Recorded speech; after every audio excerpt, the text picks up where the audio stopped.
Hello, I'm Stephanie Apple, and I'm going to be gel pressing some layers today. I'm going to start by protecting my hands with gloves in a bottle. This stuff works like a charm. And then what I'll do next is break out a bunch of different acrylics. I like to use a variety of different brands and textures with my mixed media paper from Canson as well. These are some new stencils I got from Joggles, and they are meant to be layered. These are from the Peacock collection, and they each have really great designs that look like peacock feathers. So I'm going to put some paint down on my gel plate. I'm using my 8x10 size gel plate today and just mixing up some colors. As you can see, I already have some backgrounds done off to the right. I like to start by making all of my backgrounds at once. And this is my Red Baron from Speedball that helps make sure that all of the acrylic adheres to the mixed media paper. So one of the reasons I like to do all of the backgrounds at once is because it's easier that way. When you get the stencil out and get rolling with the stencils, you're able to make multiple prints with minimal effort. So it's nice to have, 6 or 8 different lighter colored backgrounds ready to go so that you can start right away with those stencils. I thought these colors looked like great colors for peacock feathers, and so I'm spreading them out on the plate, and then I'm laying down my stencil, which is a 9x12, and taking one of those lighter backgrounds and pressing it onto the plate. I'm being careful to smooth it out so that I can pick up all of the paint in between the different cuts of the stencil. I want to get as much detail as possible and have a nice crisp design when I pick up my paper and look at it. So I'll take a quick check to see how did it look. Great. That was an excellent pull from my initial print. Then I'll take the stencil off and I'll pick up the paint that was left behind underneath the stencil, and I'll use the Red Baron to help adhere as much paint as possible to that mixed media paper. This is why it's so helpful to have all of those layers of backgrounds ready to go, because it really makes it efficient and fast. I'm making bulk greeting cards typically. So when I make gel prints, I'm making them in mind to cut down into greeting card backgrounds. So I always have a bunch going at once. And part of the art is how you spread the colors out on the gel plate. I will mix it up from time to time. Sometimes I like to mix all of the colors together at once. In this one, I'm trying to keep the colors a little bit separate so that you can see a shift from lighter to green to darker blue across the plate, and that will give me a different look as I print on the next background.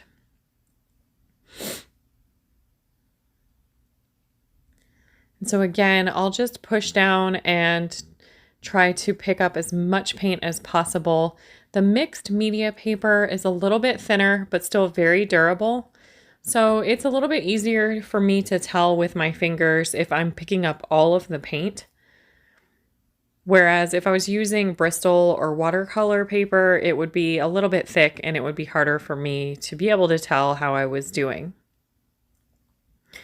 So we already have 4 prints, and that was pretty quick, right? So really easy, and I think that they're turning out great.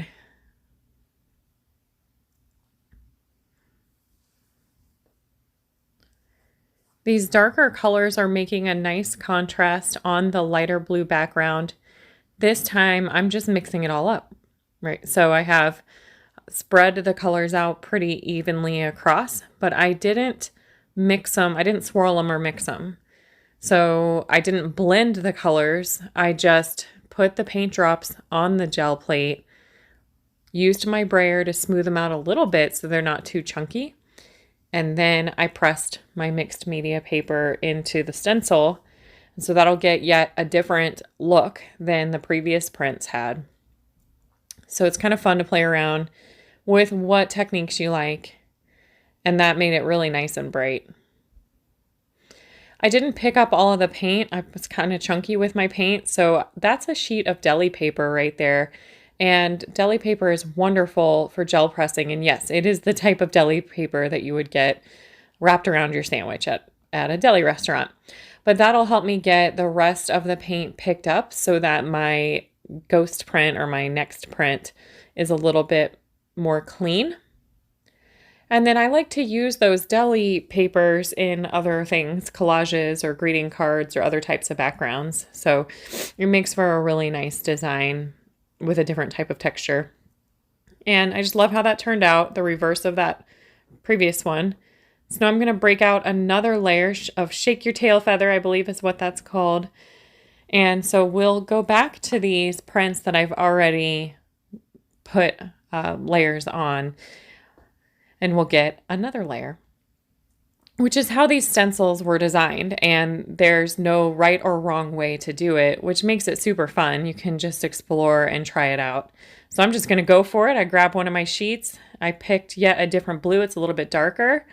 And you can see both layers very nicely on that first print.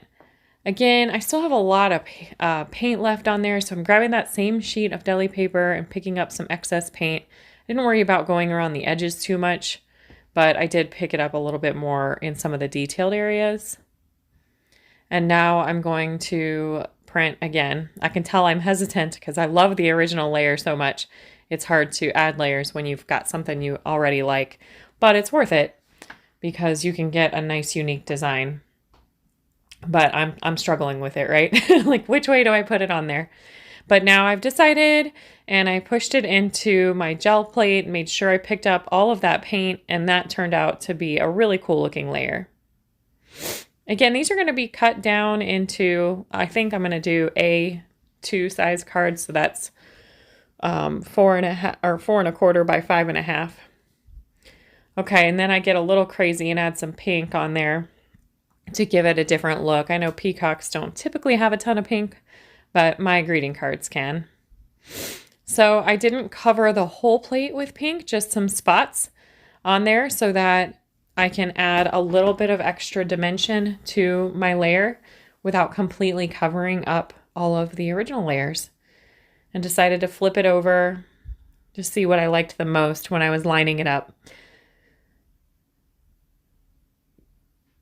So here, got a little bit of extra there, and I like how it added some additional color to the original print, but didn't overwhelm it.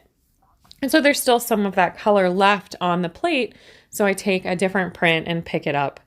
So I'm getting 2 prints with pink on it, and that is a nice touch. I think these turned out really great with that extra color. And so now I'm going back to a darker color. I think I must not have liked it while I was printing, but in the card form, I think the ones with pink on them turned out to be my favorites.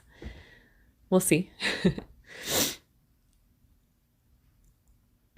And that dark showed up really nice there, but I didn't pick up the whole stencil on that print. I just picked up a couple pieces, and you do that.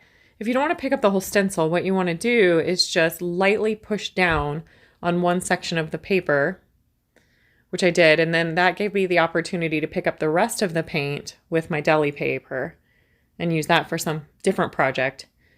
And now I'm picking up the print, the ghost behind it.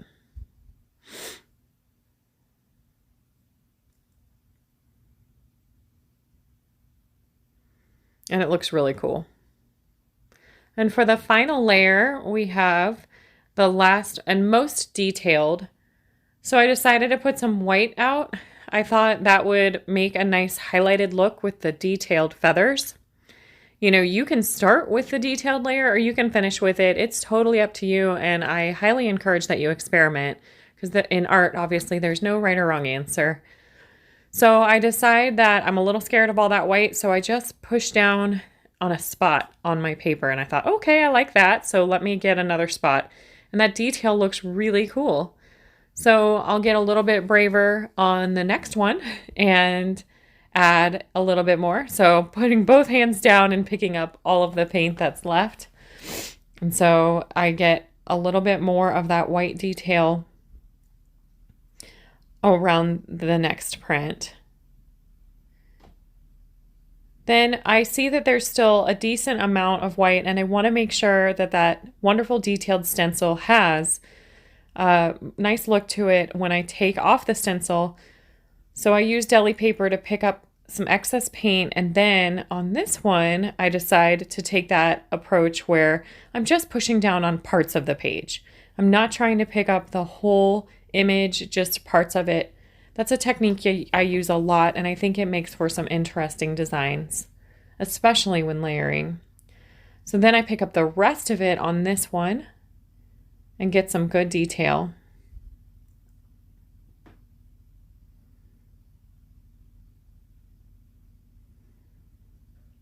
So then I'll repeat the process, but this time I'm going to use my iridescent pearl from Golden, one of my favorites. And it was time for a new sheet of Deli Paper at this point because I had used up the other one, which is fine. And so I'm spreading out just the pearl, thinking that's going to make a really nice look on top of the printed blue feathers. And I just go for it. I just push the whole page down on this and make sure that I'm picking up a lot of paint and a lot of layers on this design. And I take my time, and wow, that one really shines, and you can see a ton of detail in there. And there's still some paint left, so I grab my Deli Paper and pick up the extra paint. Then when I take the stencil off, I'm going to have a nice crisp design to put on my final layer. This really catches the light, and you'll see that in some photos later. That pearl design really makes a nice look. I love that heart that is picked up in the Peacock stencils. That might be my favorite part, and how the designs are reaching off the page. I went ahead and cut these down, just cut off the edges that didn't have consistent printing on them. Probably my favorite part of the whole process. And have a couple of ghost prints there that I used when cleaning up my plate. Unity Stamp Company makes some great red rubber stamps. And so this one's called Pretty as a Peacock. And I'm using Tim Holtz Ranger archival ink because I've decided to print on top of acrylic paint. And you really want ink that you can trust. And I know that once I get this ink down and let it dry, it's not going to move on me. But it will take multiple layers. I have to use the MISTI with that magnet to hold my art in place so that I can print. And I think each of them took probably 3 times. And that really helps bring out the peacock design. I thought using a peacock stamp would further bring attention to the peacock layers on the stencil. And another tip, when you're using your MISTI and you use a thicker red rubber stamp, you have to take out the foam layer on the MISTI. This is a cutout from Honeycuts, so Honeybee Designs, and it's a nice frame border that lets me give it kind of a perforated look around the edges and makes a nice finish on it.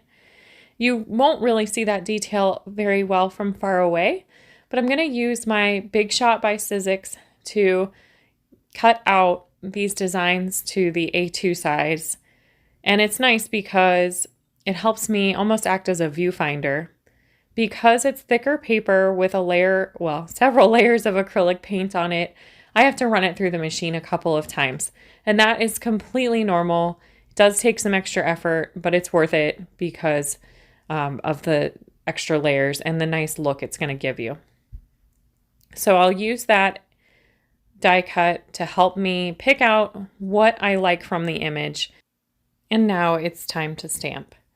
So I'll repeat this process 12 times and make sure that I get enough ink on the stamp and repeat it a few times each time I'm making the card because it will help give me a darker look. And now I have 12 printed, and I think that peacock's not standing out quite enough for me. So I grabbed my Posca acrylic pens. I tried the jelly roll, and it helped, but it wasn't making it stand out. But I thought the Posca paint pens really helped bring out some extra details and make that peacock stand out.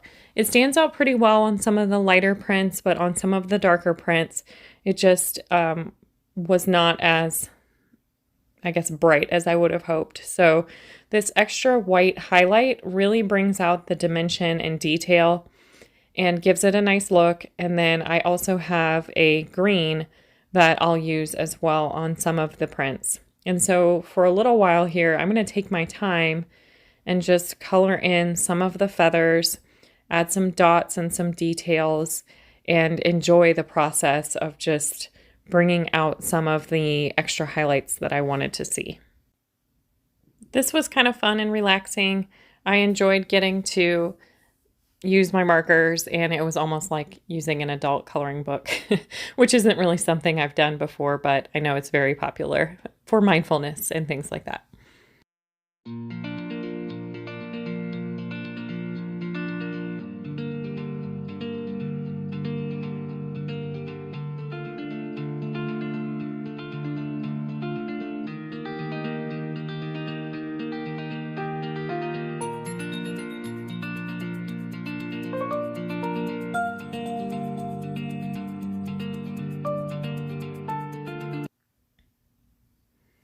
That looks much better, and as I zoom in, you can see some of that detail really starting to pop on these greeting cards, and you can also see the shine on the more pearlescent paints that I used.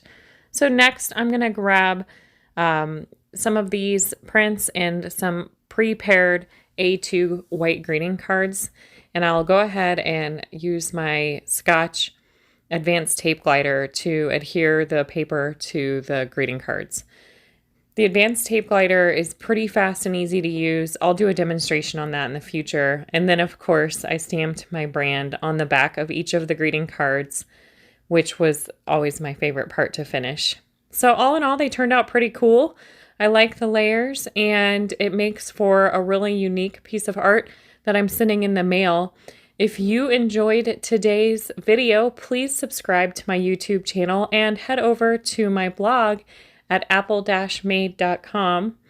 I hope to see you again soon. Thank you so much.